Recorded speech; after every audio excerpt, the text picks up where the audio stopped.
All right, guys, so I just want to make a little video here, show you guys some of these Lewisi Hybrid Iguanas that I own. This is Mando right here, the male. This is Meg. So what I'm doing right now is I'm just kind of hanging out inside their habitat, just spending some time with them. As you can see, I placed down a collared leaf green here and a collared green leaf as well up there. She was munching on that earlier. I'll throw in some clips of both of them kind of picking at it. The reason why I'm doing this is because it's a great way to give them, one, a meal, and two, allow them to have some enrichment as well. Enrichment when it comes to animals in general is super important, but I think it's very under highlighted when it comes to reptiles. I think people oftentimes think of these animals as very stupid and not intelligent, and that is completely opposite and false. These animals are very smart. They are very aware of what's going on. And obviously they're so prehistoric, they've been here for a while, so you know, survival is just very embedded into their DNA. So we don't let them get bored and things like that. I like to provide some enrichment. Just by me being inside this habitat allows them to think and use their brain to kind of figure out what I'm doing. They obviously know me very well, and they know that I'm not going to be you know, anything that's going to do them harm or be a predator to them. But you know, they kind of think, they smell me, they figure me out. The female usually comes up to me and is very friendly with me and allows me to touch her. We're still working on that with Mando, but the reason why I do this is because it allows them to think, allows them to get a nice little bite off of it. You know, they have to smell it, they have to come from different places. If they were up there, they have to come down here. If they were on the ground level or in their burrows, they would have to come out and smell these greens and, you know, use their brain very well so that they can get a nice little meal. So what I'm doing right now is basically positive reinforcement. I'm not imposing myself onto them. I'm not forcing myself onto them whatsoever. Just allowing them to accept me into their space, and also me be a part of them as well. So like that, you know, if any cases in the future, if I had to, you know, put my hands on these animals or anything, I could do it in a graceful manner and allow for them to obviously just kind of enjoy my presence and not be so scared or, you know, in fear of me doing any harm to them. So these are some things that you can do for your animals. This is just something I do with my iguanas. I also spread around some different weeds all over the ground occasionally.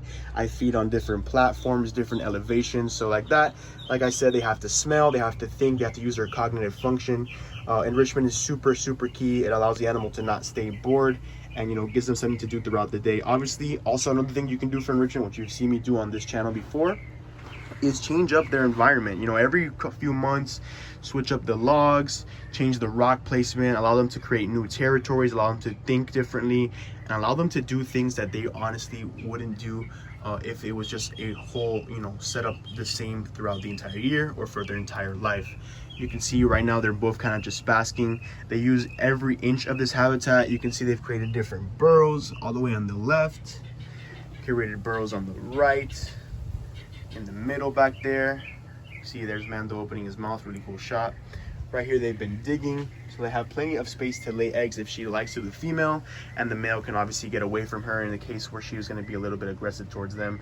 They got different elevations like shelvings, different logs. You can see they use their rocks very much so. The male always likes to hang out on the right side of the habitat, and the female obviously does her thing, kind of wandering around. And as you can see, there's Mando. He's just kind of adjusting himself, organizing himself, you know, using these logs as a basking platform.